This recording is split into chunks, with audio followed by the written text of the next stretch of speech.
Mwanangu mama yoyo. Chei. Ndugu yangu Chei. Asalamu alaykum. Wa alaykum salaam. Vipi Chei? Sitaki kuamini kwamba nawe umefunga Mkongo. Jana majirani wote si mlikuwa mnaniambia natakiwa kufunga.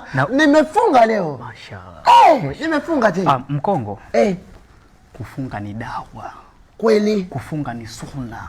Umefanya maamuzi mazuri sana Mkongo kufunga. Unajua sisi tulikuwa tunakaa mpaka wiki mbili hatulagi chochote. Sasa nikasikia hii nini umesema inaitwaje?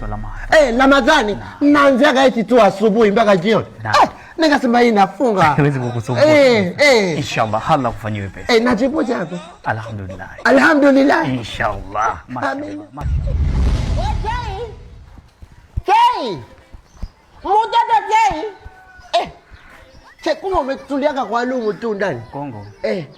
Mwezi mtukufu hauhitaji kelele. Kumbe inatakiwa uende kimya kimya tu. Mwezi mtukufu hauhitaji kelele sana.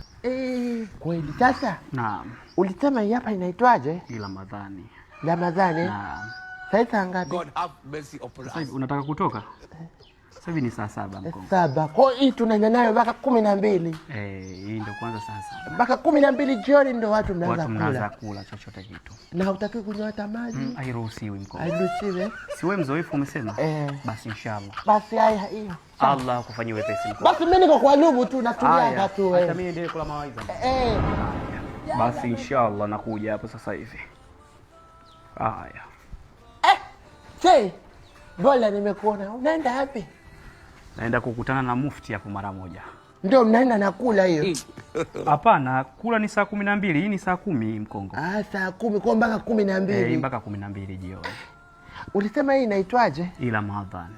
Ramadhani. Na bwana una uhakika yeye hajawahi kumuua mtu?